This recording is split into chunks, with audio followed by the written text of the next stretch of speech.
Setelah adanya surat edaran Kementerian Pendidikan dan Kebudayaan yang akan mengizinkan aktivitas kegiatan belajar mengajar secara tatap muka pada Januari mendatang, di sejumlah daerah mulai mempersiapkan fasilitas protokol kesehatan di sekolah-sekolah.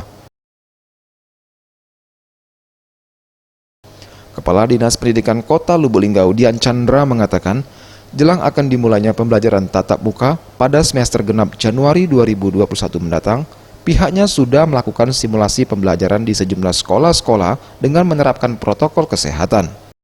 Dian Chandra mengaku, meskipun telah melakukan simulasi di sekolah, namun ia memastikan tidak semua sekolah di wilayah Kota Lubuk Linggau pada Januari mendatang langsung menggelar kegiatan belajar tatap muka. Hal ini mengingat ada beberapa sekolah yang belum siap dengan fasilitas protokol kesehatan yang memadai.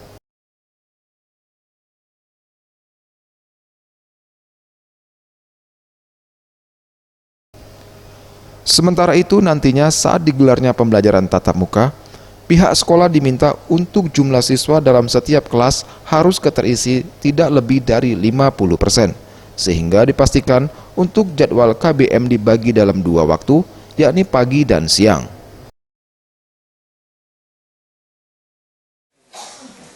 Direncanakan tahun ajaran semester 2, semester genap, maksudnya semester genap akan dilaksanakan tatap muka. Nah, tatap muka ini tentunya diberikan kewenangannya ke masing-masing daerah.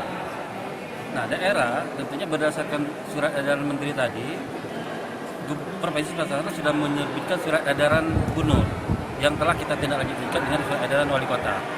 Nah, di mana untuk kesiapan tatap muka ini kita harus berdasarkan kesiapan sekolah untuk menyiapkan sarana protokol kesehatan.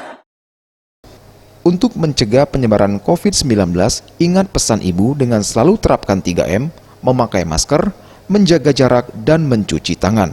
Dengan penerapan perilaku 3M, Indonesia segera terbebas virus corona menuju Sumsel bangkit, Sumsel adaptasi kebiasaan baru, Indonesia maju.